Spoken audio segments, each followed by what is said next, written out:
Баршаңызға сәлем достар, каналыма қош келдіңіздер.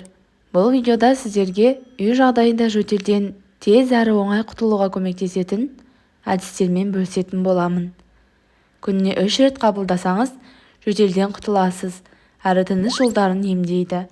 Жөтелді антибиотикпен емдеуге асықпаңыз, өйткені басқа да жолы бар. Жөтелі қалсаңыз, дәрі ішіп ағзаңызды уламаңыз. Одан да үй жағдайында мына әдісті қолданыңыз. Сонда жөтелден де арыласыз, ағзаңызға да зиянын тигізбейсіз. Құйрық май. Қойдың құйрық майын ертіп пайдалану жөтелге дауа. Ол үшін құйрық майды ысытып, онымен алқым, арқа және екі табанды сылап шығу керек. Сылаған соң мейлінше қымтанып, қалың жамылып демалған дұрыс.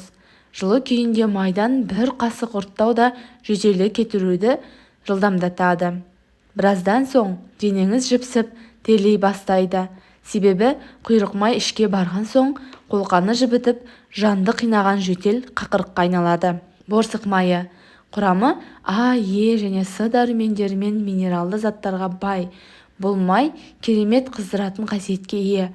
Өкпе мен тыныс жолдарын суықтан қорғайды. Одан бөлек тамырды кеңейтіп, қан айналымын жақсартады.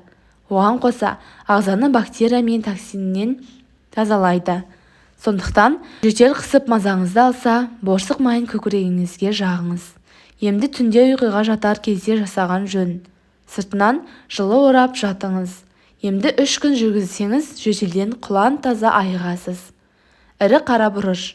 Кәдімгі ұсақ емес, ірі домалақ пішінді қара бұрыштар жөтелді қойдыруға таптырмас ем. Оның 2-3 данасын ауызға салып шайнау керек.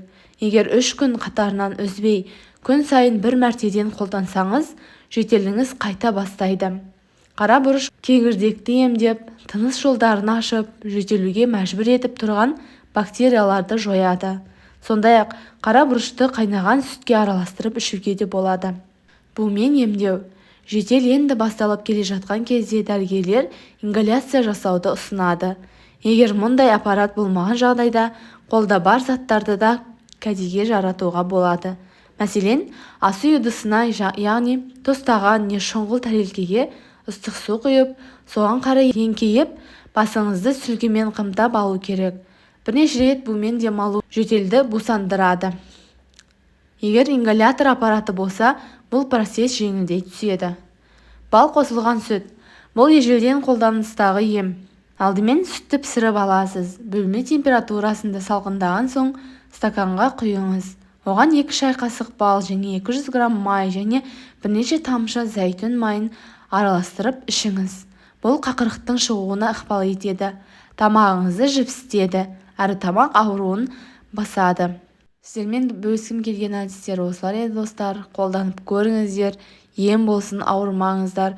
Видео сіздерге пайдалы болған болса, каналыма жазылып, лайк басып, пікір қалдыруды ұмытпаңыздар. Келесі видеоға дейін аман сау болыңыздар.